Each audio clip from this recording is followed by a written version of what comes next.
Howdy folks, Meandering Mike up here in the corner, in the top corner this time.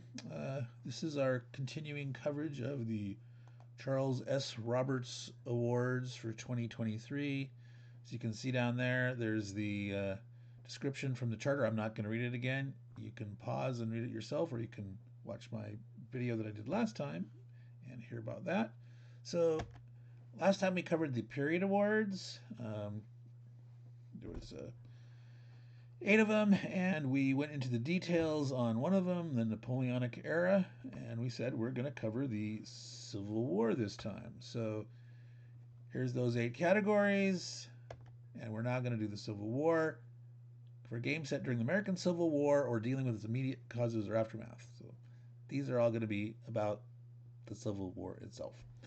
All right? So there are 3, only 3, not 5. I will cover at a later point some of the issues and the controversies. There definitely, I think, should have been 4, and probably I can make a good case that there should have been 5 nominees for this category. But like I said, I will cover that in more detail later. Don't have time for it right now. Let's get on with this. So, in alphabetical order, the nominees are for American Civil War, Gettysburg. Yes, just the title, Gettysburg. So to distinguish between the other 6 or 7 on Board Game Geek, it's Gettysburg 2023.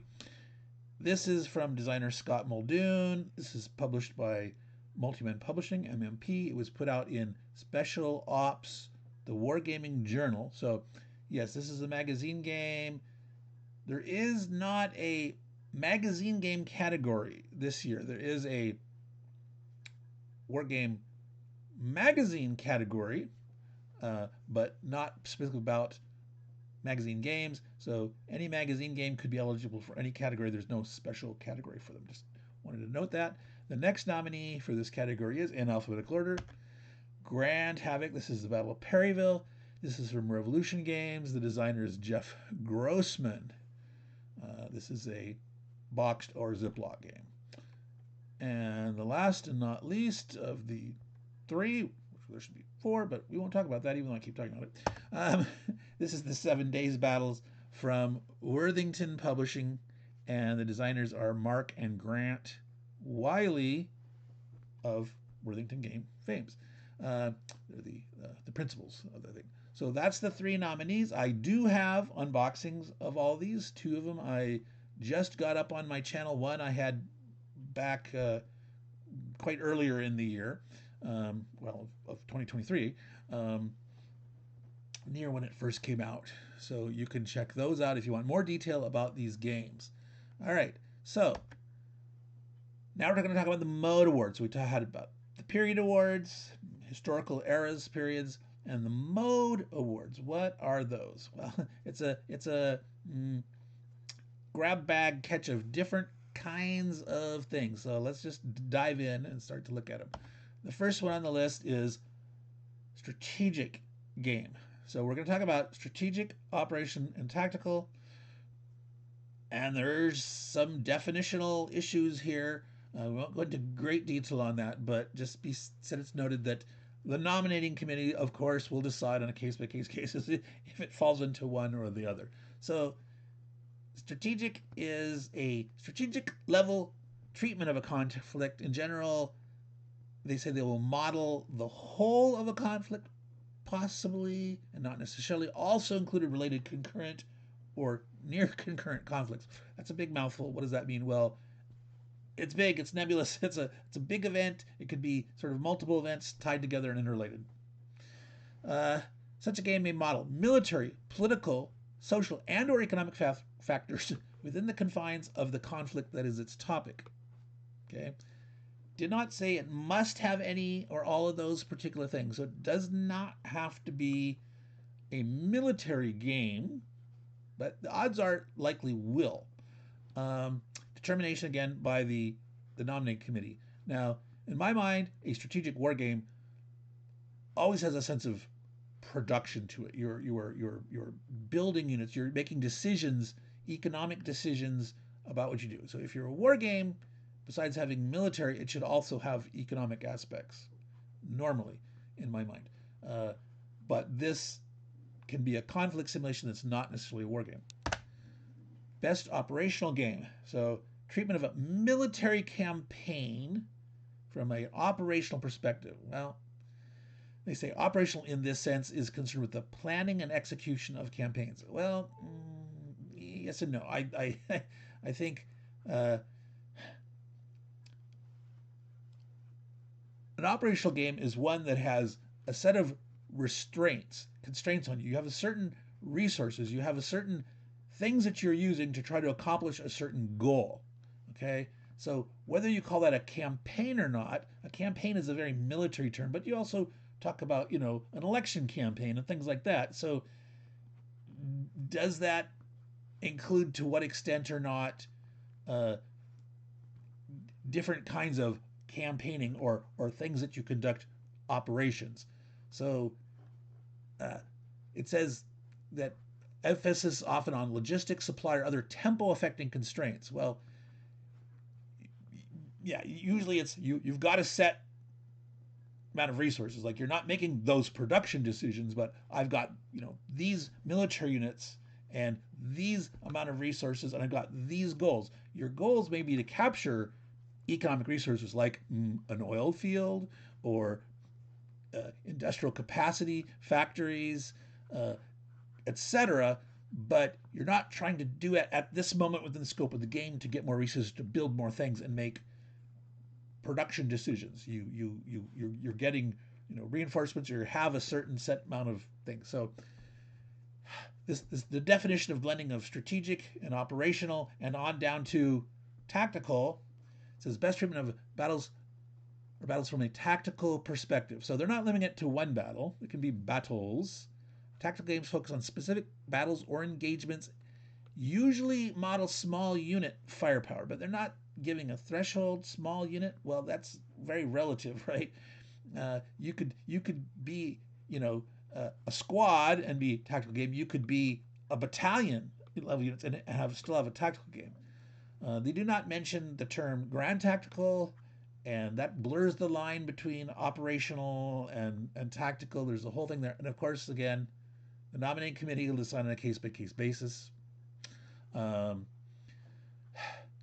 So between these three, there's a lot of potential grayness between the borders, and what is that? Again, up to the nominating committee where they're going to stick it or not. Next category, best new edition of a previously published game. So it has to be a revised or updated edition, not a mere reprint, not just erratic correction. It has to have some kind of enhancement, revision, upgrade. It says, but not limited to additional content, updated graphics, rules, revisions, etc. Now it did say that it has to be for a CSR eligible game published in a previous awards year.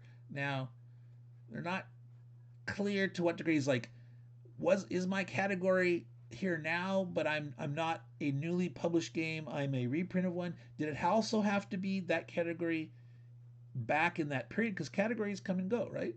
And so I have some questions about that, but again, eligibility determined by the nominating committee. Best political, social, or economic game. For a best historical conflict simulation, okay, dealing primarily with non-military conflict or conflict primarily waged within the bounds of non-military means. Okay, primarily waged. So there can be some military aspects as long as it's primarily waged in the non-military means. All right. There's some overlap here, obviously, with best strategic game, here in that they're including political, social, and economic factors. And certainly a strategic game can be primarily or heavily military, but not required. But yeah, there's a question. Again, they don't say here, but obviously the nominating committee is going to make that determination whether something would be in one or the other category. or both. There's actually one out there that's both, and I'm wondering if it should. I don't know enough about the game to say, but I'll cover that maybe in a later episode. Best solitaire or cooperative game. Conflict simulation designed to be played primarily in a solitaire or cooperative mode. Now, they're not clarifying, well, what if it's a semi-cooperative game where you cooperate, but you can sort of have one person win and the other people lose? Is that really a cooperative mode? And what about refereed? Now, we're not talking about a role-playing game, but refereed cooperative mode games are the players are all cooperating, but there's a referee, such as the classic Hero Quest, where someone would control the dungeons are gone and all the minions and things like that. Not known if that's included or not, but obviously that's up to the nominating committee. 7. Now there's normally 8 modes. I'm not including that magazine one, so this is the last one that I'm covering. Best hypothetical for a conflict simulation with a topic that is contrafactual, contrahistorical, alternate history, or hypothetical set in any period. Now, if it's hypothetical, futuristic, that's not set in any period. Is science fiction excluded or is it included? What about fantasy? Fantasy could be set in a period. What if there were, elves and dwarves up in the Scandinavian mountains during the time of the Vikings? Were they controlling the Vikings? Were they opposing or for them? Or in the age of King Arthur or whatnot? Are there sorceresses and such and such? So does this include fantasy and science fiction? The Charles S. Roberts Awards early on had science fiction and or fantasy categories. Sometimes they were combined into one, sometimes they were separate. They didn't at the very, very beginning, but early on they did have those and they came and they went. So I think as a minimum, they need to clarify here whether this includes science fiction or fantasy. All right? So these are the 7 Mode Awards. Next time, our next treatment of this, we will cover the Capstone Awards, talk about what those are all about. We will take one of these Mode Award categories and present the nominees for them, and that'll be Best Hypothetical Game. Now, this one only has 3 entries, so it's only because why only 3? Now, to me, it's pretty obvious if they included fantasy and science fiction, there totally should have easily been more than 3. So maybe they're not including them, and the question is why not? Why isn't that clarified?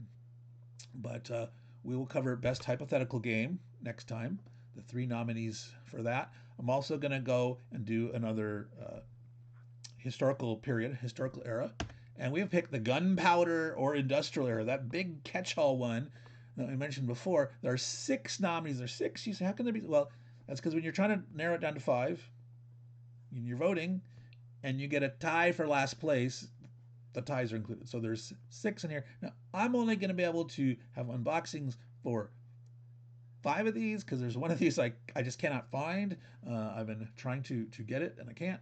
But we will mention all 6 in our presentation, of course, but I'll only have unboxings for 5 of them. So that's what coming up next time. We will discuss the Capstone Awards, those categories. We will present to you the Hypothetical Game Mode Award. We will present Gunpowder Industrial Era, and we will talk about, if we have time again, some of the controversy of what should or shouldn't be in some of these categories or not. Why weren't more selected, or this? I explained why there's 6 here, and that's fine. That's a sort of an artifact of the voting. You could easily eliminate. You could get it to strict 5, and I'll explain how you do that easily. If you want to limit it to 5, it's easy to do. If there's a tie for the last place, you just have a revote just for the last one. So anyway, this has been a Meandering Mike production, our continuing coverage of the 2023 Charles S. Roberts Award. Thank you very much for watching. Those of you, if you haven't subscribed, please do and have your notifications on if you want to see more of these, more unboxings or coming your way, and we'll have additional ones. I'll try to get as much in before, again, it's should be May 13th. I've heard May 13th, I've heard May 14th, but I'm pretty certain I saw on the actual Charles S. Roberts Awards that it's the 13th of May, but I'll have to double check that. So for all you good folks out there, take care. Enjoy your last bit of your month of April, and I'll see you soon. Ciao.